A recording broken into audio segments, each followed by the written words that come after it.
The CEED Centre Society was originally called the Fraser Information Society. It was incorporated in 1984, and we received this building in 1989 and opened it in 1990. Its first purposes were the green shop, and it was also used to do local Cable 4 broadcasts on topics like recycling, which was then brand new.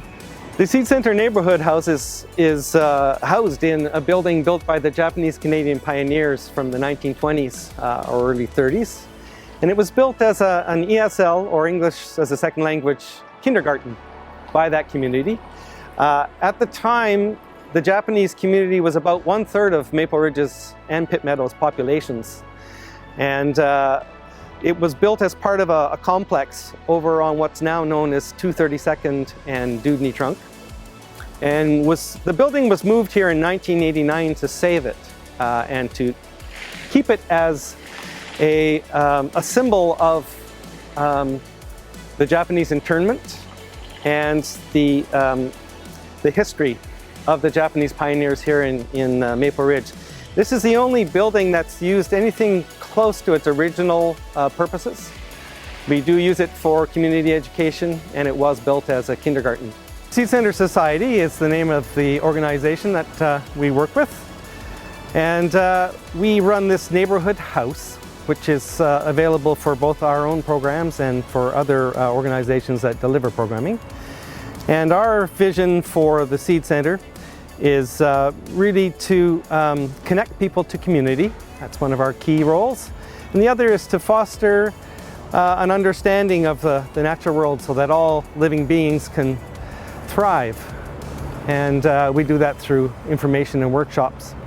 So we run programs and services that are generally free so that more people can take advantage of them. So for seniors, isolation is a really serious issue. They're stuck in their apartments.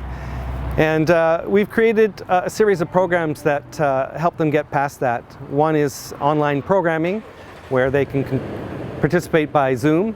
And the other is training programs to give them devices to get onto Zoom, and then training to actually use those programs. So for youth, we're actually being in a multi-year implementation of a program we call VEL Organics.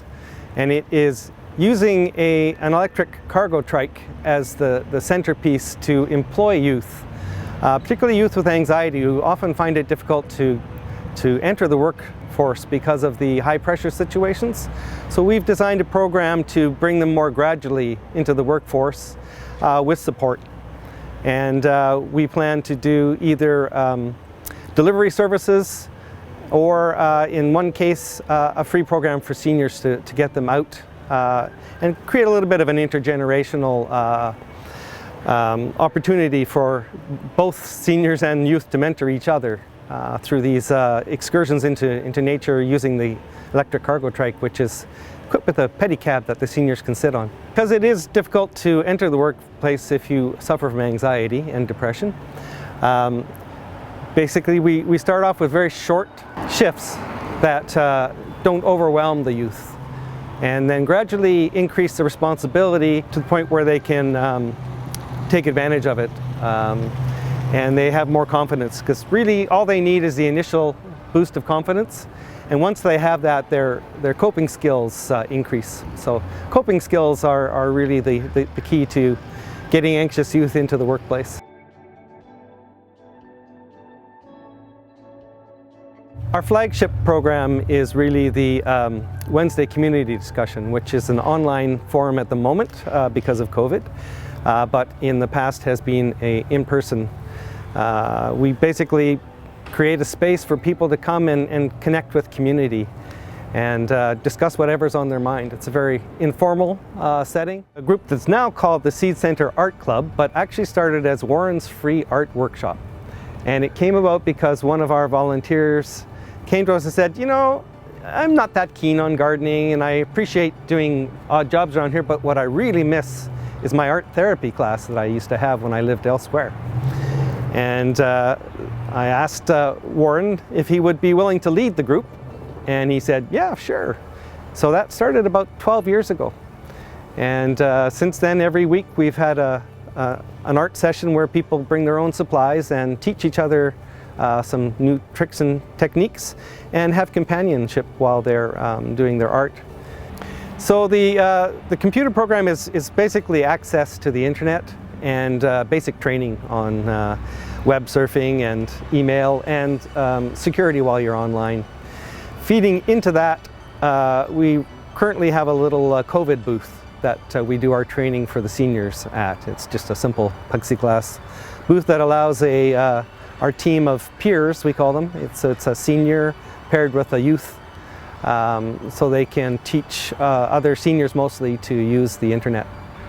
So the Golden Years Transition Initiative is a transition town initiative that we started back in 2012 following a climate change solutions forum that we put on.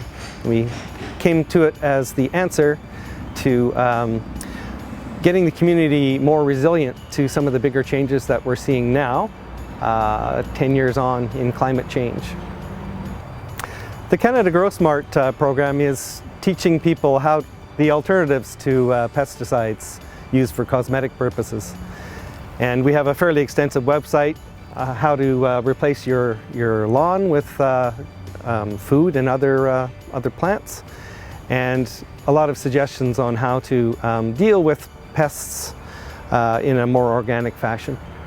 Best single source of information other than a CEED Centre person is our website.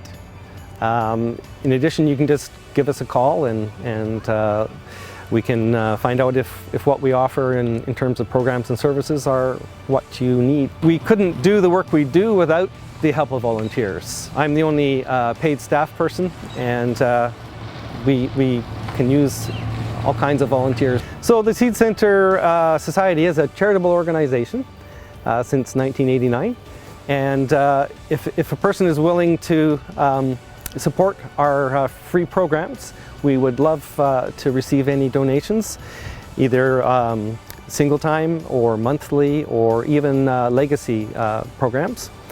And we have, you can get some more information on our website or just talk to other volunteers or myself. Our website address is www.ceedcentre or seedcentre.com.